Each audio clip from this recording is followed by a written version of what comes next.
চীন ছাড়া অন্যান্য দেশের উপর আরোপ করা শুল্ক 90 দিনের জন্য স্থগিত করেছেন যুক্তরাষ্ট্রের প্রেসিডেন্ট ডোনাল্ড ট্রাম্প।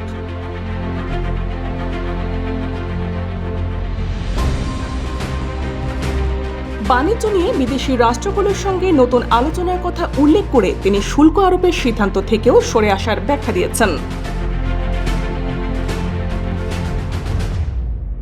বুধবার নিউ ইয়র্ক টাইমস এক প্রতিবেদনে এই তথ্য জানিয়েছে। তিনি বলেছেন, এটি চীনের ক্ষেত্রে প্রযোজ্য হবে না।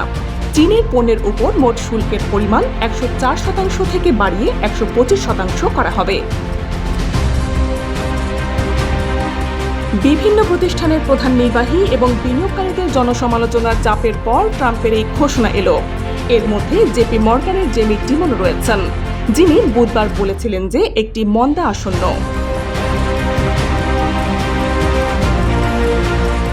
রয়টার্সের হোয়াইট হাউস রিপোর্টাররা জানিয়েছেন, তারা বিস্তারিত জানার চেষ্টা করছেন।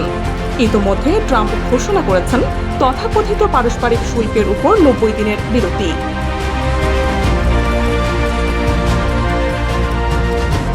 রয়টার্স আরও জানিয়েছে, ওই 90 দিনের মধ্যে সামগ্রিক শুল্ক 10% নামিয়ে আনা হয়েছে।